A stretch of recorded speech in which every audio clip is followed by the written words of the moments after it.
Hey guys, welcome to another update from Doozer shop. I'll take you over to the Browning Sharp 13 cylindrical grinder. Kind of back up here.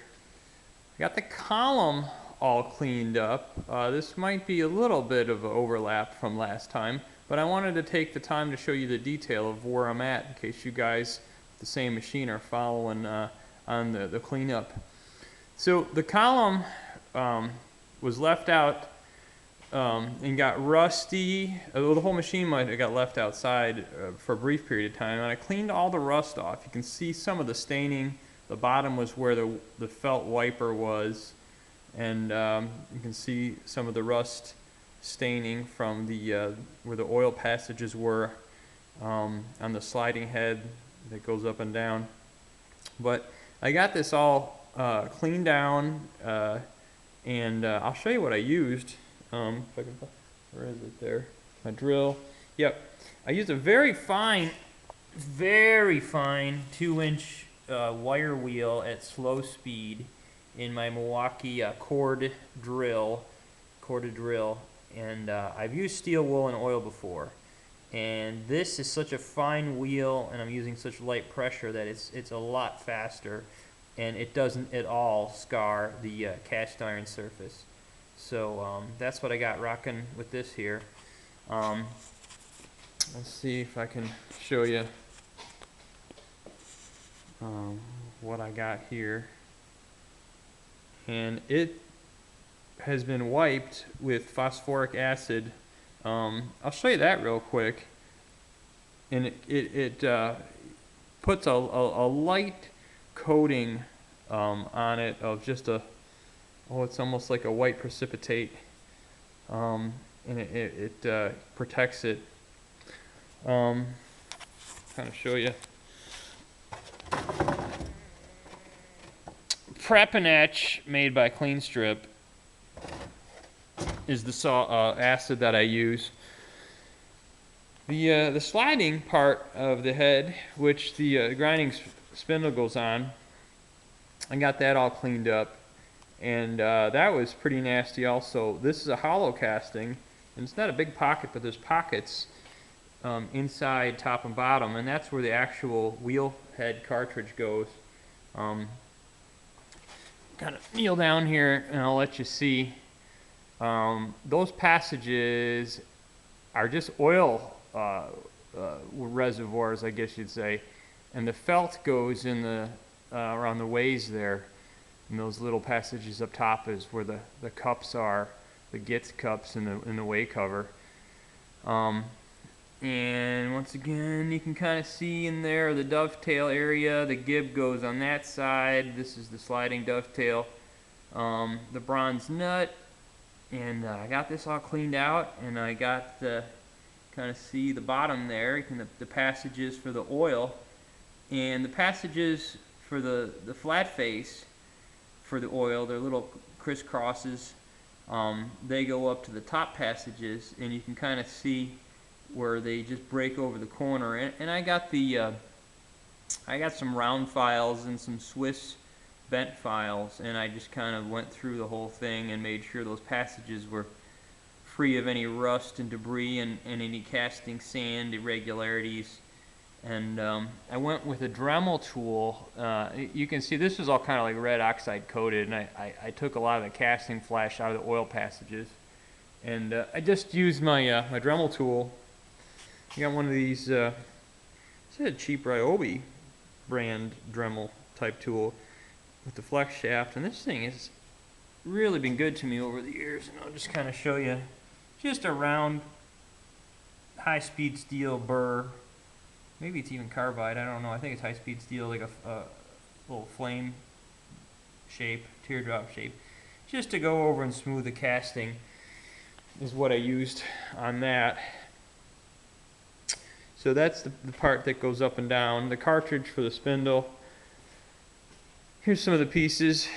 It's in good shape. The bearings seem fine, and just the 4 bolts hold it on. So that's real easy if I ever got to take the bearings out and redo the bearings. It comes off and it's easy to work on. just the pieces for the top workhead, and there's the cover for the felts and the gears that go in the elevation part of it. And well, this is interesting. The gib, bring it over here.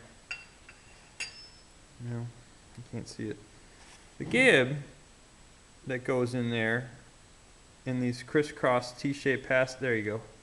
The crisscross passages, they were done with like a ball end mill, but they weren't deburred. The surface had little either side of the where it was milled out a raised burr, and I'm like, what the heck? That's no good.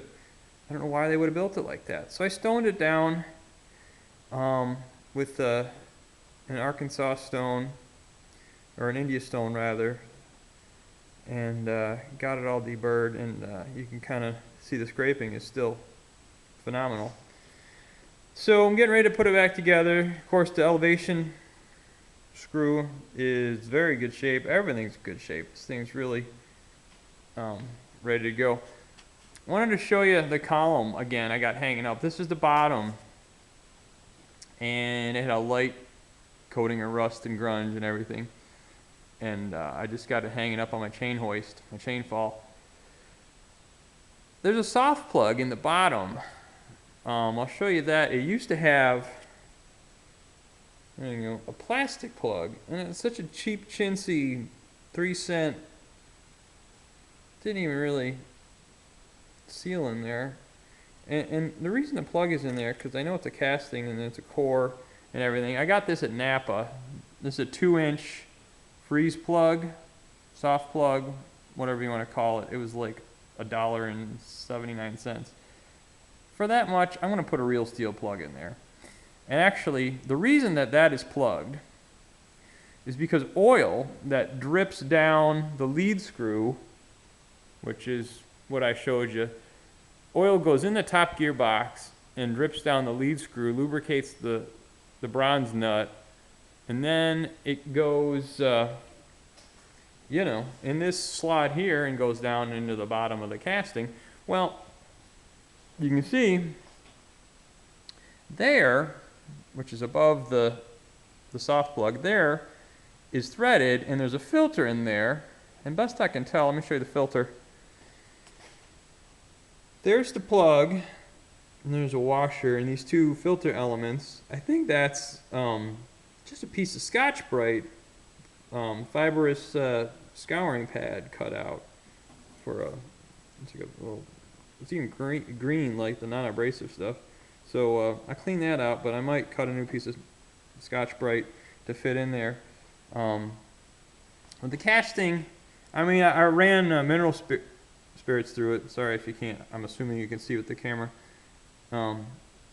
You know, it's got little casting sand and schmung and schmutz in there.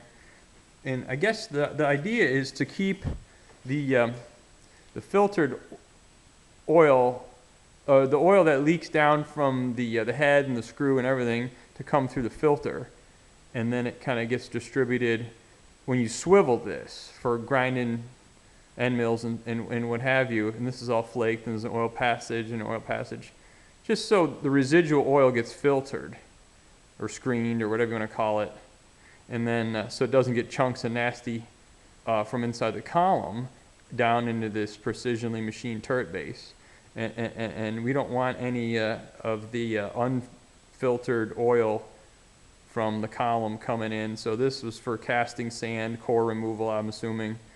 And we want to keep everything coming through that filtered, little Scotch-Brite filter, whatever you want to call it. And of course, there's this is all scraped, and there's oil slot there, and there's one up top. And you don't ever move this hardly, but it's nice to keep it oiled, so when you do swivel it, it has some lubrication. And of course, I'll show you guys again. It goes on here. So the project today is to get this thing put together and get the whole grinding turret assembly put on there. So for now, I just want to give you guys a quick update. It might be redundant, but I just wanted to show you real quick every step of the process. Don't want to miss anything. Until next time, this is Doozer Shop.